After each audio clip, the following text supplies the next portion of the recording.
የአጼ ፋሲል ግንብ ግን ባለ 4 ፎቅ ነው። ግዙፍና ሰፊ ነው።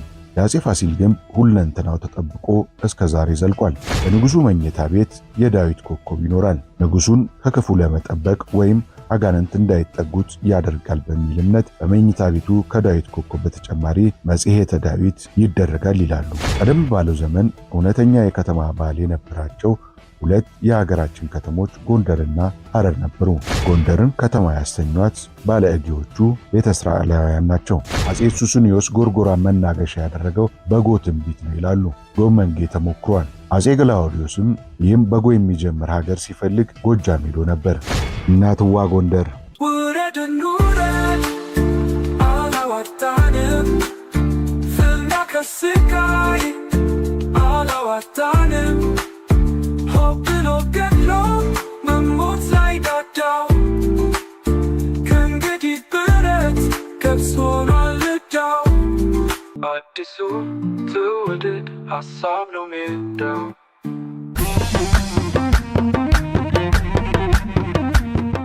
እናትዋ ጎንደር እሽሩሩ ጎንደር ጎንደር እሽሩሩ የዋርካሽ መስፋፋት የግንብሽ ማማሩ ይሏታል ጎንደርን።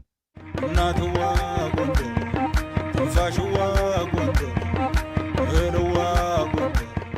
ከይርጋ ዱባለ እስከ ዛሬው ዘመን አስቻለ ፈጠነ ድረስ የጎንደር ዘፋኞች ጎንደርን ያሽሞነሙኗታል። ጎንደርን የስነ ግጥም ወሸባ ያስገቧታል።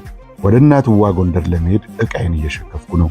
ጎርጎራን በማለዳ አየኋት። ማለዳዋ በፍጥረት የመጀመሪያ ቀን የነበረ ማለዳ ይመስላል። ጎርጎራን በስንብት አይን ሳያት ሳሳውላት። ገና ሳልሄድ ጎርጎራን ናፈኳት። የጎርጎራን ናፍቆትና የጎንደርን ጉጉት እያጫወቱኝ ወደ ጎንደር ጉዞ ሆነ። አጼ ፋሲል የቆረቆሯት 14 ነገሥታት በ200 ዓመታት የተፈራረቁባት የእጅ ኦሮሞዎች ሀገር ያስተዳደሩባት ከራስ አሊ እስከ ምንትዋብ ያዘዙ የናዘዙባት ሲራራ ነጋዴዎች የተመላለሱባት የ44ቱ ታቦት ሀገር እናትዋ ጎንደር በጎርጎራ 65 ኪሎ ሜትር ርቀት ሆና እየጠራች ነው።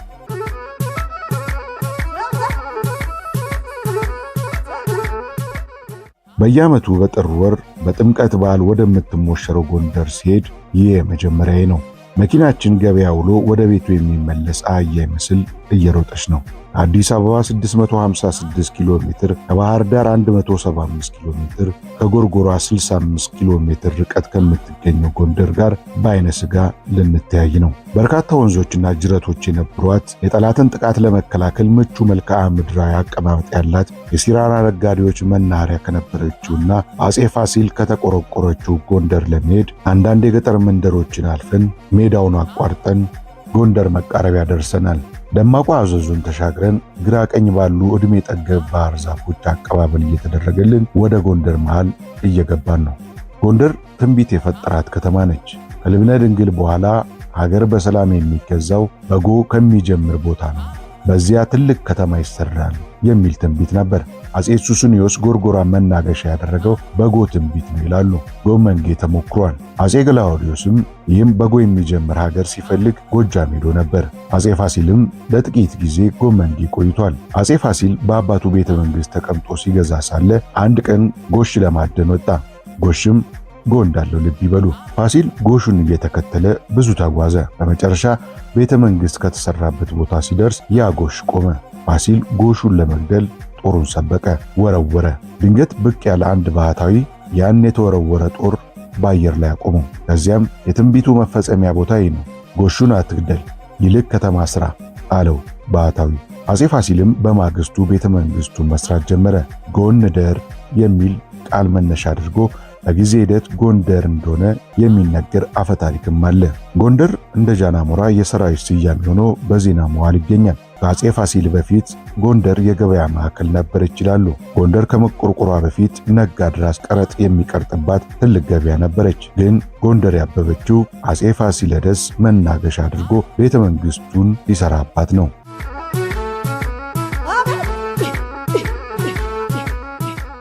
የታሪክ አዋቂዎች ከቤተ መንግስቱ ጥምቀተ ባህሩ ይቀድማል ይላሉ።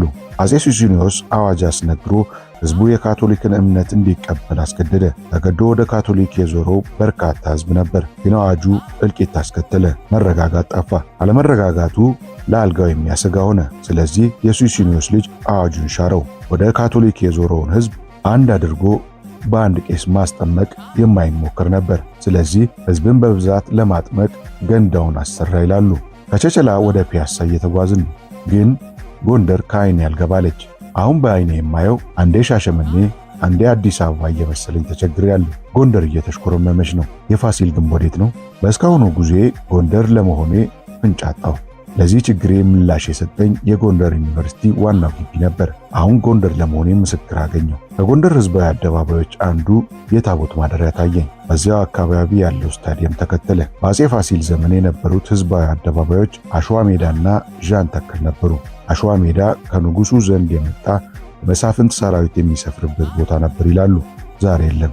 ከፋሲል ወዲህ የጎንደር መልክዓ ከተማ በጣም ተለውጧል። የታሪክ ተመራማሪው ፕሮፌሰር አበባው አያሌውም የጎንደር መልክዓ ከተማ እንደ ታሪክና ቅርስ ሊጠበቅ ይገባል ይላሉ።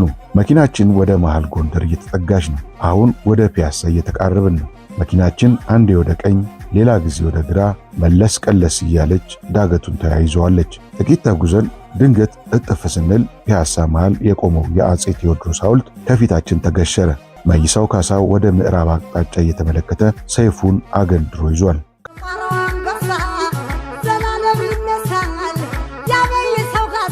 ከአደባባዩ ወደ ቀኝ ዞር ስንል የፋሲል ግንብ ታየኝ። በእውን ይሁን በሕልም ሳላውቀው የፋሲል ግንብ ከፊቴ ተደቀነ። የታሪክ መጽሐፍ ተገልጦ የምመለከተው መሰለኝ። ፒያሳ ሞቅ ያለ አካባቢ ነው። የጣሊያን አሻራ ጎልቶ የሚታይበት የከተማው ክፍል ነው። አዲስ አበባ ሲኒማ ኢትዮጵያ አካባቢ ያላችሁ ሊመስላችሁ ይችላል። የፋሲል ግንብ አጥር ግን ይታያችኋል። ስለዚህ አዲስ አበባ አይደላችሁም። የፋሲልን ግንብ አየሁት። በፋሲል ዘመን የካቶሊክ እምነት ተከታዮቹ የውጭ ሀገር ሰዎች ከኢትዮጵያ እንዲወጡ ተደርጎ ስለነበር የፋሲል ግንብ ኪነ ህንፃ የኢትዮጵያ ጠቢባን አሻራ የሚታይበት ነው። ቀደም ባለው ዘመን የተሰሩት የጎመንጌና የጉዛራ አካባቢ ህንፃዎች የኢየሱሳውያን አናጺዎች ተጽዕኖ ይታይባቸዋል። ሆኖም በፋሲል ግንብ የምናየው ኪነ ህንፃ የድንጋይና የኖራ ስራ የሆነው የኢትዮጵያውያን ጥበብ ነው። በጎንደር በአፄ ፋሲል፣ በአፄ ኢያሱ፣ በአፄ በካፋ፣ በአፄ ዳዊት፣ በጻድቁ ዮሐንስና በእቴጌ ምንትዋብ የተሰሩ ህንፃዎች እናያለን። የአፄ ፋሲል ግንብ ግን ባለ 4 ፎቅ ነው። ግዙፍና ሰፊ ነው። የአፄ ፋሲል ግንብ ሁለንተናው ተጠብቆ እስከ ዛሬ ዘልቋል። የተለያዩ አገልግሎት የሚሰጡ ህንፃዎችም አሉት። የንጉሱ መኖሪያ መባጃ ግንብ ይባላል። ክረምቱን ከረምነ በጋውን ባጀነ እንዲሉ መባጃ ብለውታል። መሰሪ ግንብም ደግሞ የፖለቲካ ምክክር የሚደረግበት ነው። ሹምሽር የሚፈጸምበት መዶለቻ ግንብም አለ። የፋሲል ግንብ የታችኛው ወለል የበታች ሹማምንት መኖሪያ ነው። የንጉሱ መኝታ ቤት በ3ኛ ፎቅ ይገኛል። በንጉሱ መኝታ ቤት የዳዊት ኮከብ ይኖራል። ንጉሱን ከክፉ ለመጠበቅ ወይም አጋንንት እንዳይጠጉት ያደርጋል በሚል እምነት በመኝታ ቤቱ ከዳዊት ኮከብ በተጨማሪ መጽሔተ ዳዊት ይደረጋል ይላሉ አበባው አያሌው። የፋሲል ግንብ የተለያዩ በሮች አሉት። አንዳንዶች 12 ሌሎች 23 በሮች አሉ ይላሉ። ንጉሱ በይፋ ወደ አደባባይ የሚወጣውና አዋጅ የሚናገረው በአዛዥ በር ነው። ንጉሱ አንድ አደጋ ሲገጥመው ሹልክ ብሎ ለመሰወር የሚወጣበት በር አደናግር በር ይባላል። ንጉሱ ለማስቀደስ የሚወጣበት እልፍኝ ጊዮርጊስ በር ይሉታል። የፈረሰኞች በር ሆኖ የሚያገለግለው ባልደራስ በርም አለ። ፍርድ የሚሰጡ ሰዎች የሚገቡበት ወንበሮች በርም አለ። አጣጥሜ በር፣ ኳሊ በር፣ ግምጃ ቤት በር፣ ሊቃውንት በር ወዘተ የሚባሉ በሮችም አሉ። ፒያሳ ሆኜ ዙሪያ ገባውን ስመለከት የሙሶሎኒ ጎንደርና የፋሲል ጎንደር ተከባብረው መቆማቸውን አየሁ። ጣሊያን የፋሲል ግንብን የሚሸፍን ምንም አይነት ስራ አልሰራም። ሆኖም ፒያሳ፣ አራዳና ኤልሼፕ አካባቢ የጣሊያን አሻራዎችን ታያላችሁ። በጥምቀተ ባህሩም የጣሊያንን አሻራ እንመለከታለን። በፋሺስት ወረራ ዘመን ለጣሊያን የጦር መኮንኖች መዝናኛ የተሰራው በጥምቀተ ባህሩ ግቢ ውስጥ ነው። በዚሁ የተነሳ በግቢው የነበረው ታቦት ወጥቶ ሙሉ በሙሉ የፋሺስት መኮንኖች መዝናኛ ሆኗል። የጎንደር ቤተ መንግስት በ5 ዓመቱ የጣሊያን ወረራ ዘመን ጉዳት ሳያገኘው ቆይቶ በመጨረሻ አካባቢ እንግሊዞች የአውሮፕላን ጥቃት አድርሰውበታል ይባላል። ጣሊያኖች የእንግሊዝ ጦር በቅርሱ ላይ ጉዳት አያደርስም በሚል እምነት ወደ ፋሲል ግንብ ስለገቡ የእንግሊዝ አውሮፕላን በግንቡ ላይ ጉዳት አድርሶበታል። ቀደም ባለው ዘመን እውነተኛ የከተማ ባህል የነበራቸው ሁለት የሀገራችን ከተሞች ጎንደርና ሐረር ነበሩ። ጎንደርና ሐረር ከተማ የተሰኙት የነገስታት የሱልጣኖችና የአሚሮች መቀመጫ ስለሆኑ አልነበረም። ከተማን ከተማ የሚያሰኘው የአኗኗር ዘይቤ ነው። ከተማ በግብርና ሳይሆን በንግድና በሌሎች ዘርፎች ላይ የተመሰረተ የአኗኗር ዘይቤ ያለው ነው። የጎንደር ከተማ የጠፍር፣ የብረት፣ የቆዳና የሸክላ ሥራ ባለሙያዎች ማዕከል ነበር። ጎንደርን ከተማ ያሰኟት ባለእጌዎቹ ቤተ እስራኤላውያን ናቸው። ቤተ እስራኤላውያን ንጉሡ የሚፈልጋቸው የዕደ ጥበብ ባለሙያዎች ናቸው። እነዚህ ባለሙያዎች ርስት የላቸውም። ስለዚህ ንጉሡ ቦታ ሰጥቶ ያሰፍራቸዋል። ባለእጌ የሚባሉት እነርሱ ናቸው። ፍቺውም ባለቦታ ማለት ነው።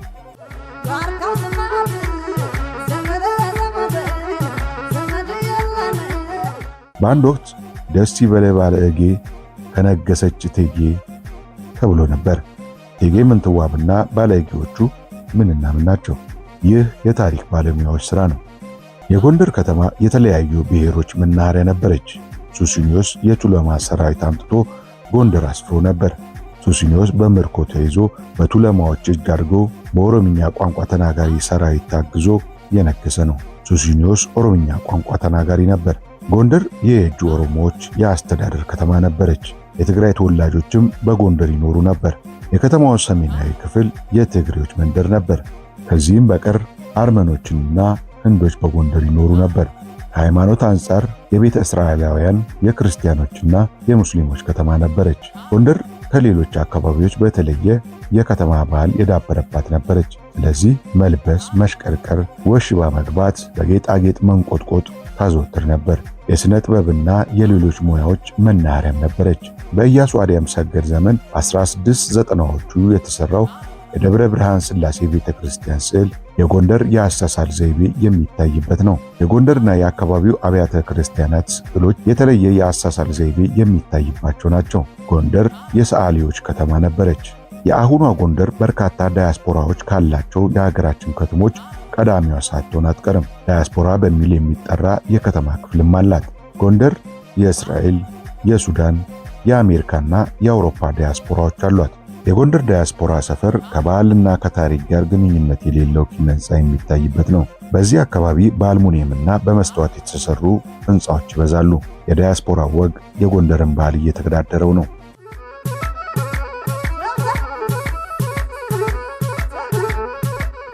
ጎንደር የአዝማሪዎች ሀገርም ነች። የአዝማሪዎች ምንጭ የሆነችው ቡርቧክስ ለጎንደር ቅርብ ናት። አዝማሪዎች የጎንደር ጣዕምና ለዛ መገለጫ ነበሩ። ዛሬ ያለዛና ጣዕም አይታይም። አሁን ያሉት አዝማሪዎች ላንጫው ተሸልመኝ ባዮች እንጂ ቱባ ባህልን ማሳየት የሚፈልጉ አይደሉም። ድሮ አዝማሪዎች የጎንደር የምሽት ሕይወት መታወቂያ ነበሩ። የዛሬዎቹ የጎንደር አዝማሪዎች ግን የአውሮፓ ክለቦችና ተጫዋቾችን ስም ደጋግመው እየጠሩ ቧልት የሚያበዙና አዲስ አበባ አዝማሪዎች ያልተለዩ ናቸው። ከጎንደር መለያዎች አንዱ ጠጅ ቤት ነበር። መገናናዎቹ ጠጅ ቤቶች አበቄለሽ ጠጅ ቤትና የኔገራ ጠጅ ቤት ናቸው። ዛሬ እነዚህ ጠጅ ቤቶች የጎንደር መልክ መሆን ተስኗቸዋል። በእነዚህ ጠጅ ቤቶች የጎንደር አዝማሪን ከነለዛው ማግኘት አይቻልም። አዝማሪ ለማየት አዘዞና ቡርቧክስ መውረድ ያስፈልጋል። የጎንደር ሹርባም እየጠፋ ነው። የልብስ ዕደ ጥበቡ በቻይና እየተተካ ነው። መስቀሉም ሆነ ቀሚሱ ቻይና ስሪት ሆኗል። እናትዋ ጎንደርን አየዋት። እናትዋ ጎንደር ትንፋሽዋ ጎንደር እህልዋ ጎንደር። ጎንደር ሙዚየም ያስፈልጋታል፣ ሰላም ያስፈልጋታል፣ ውሃም ያስፈልጋታል።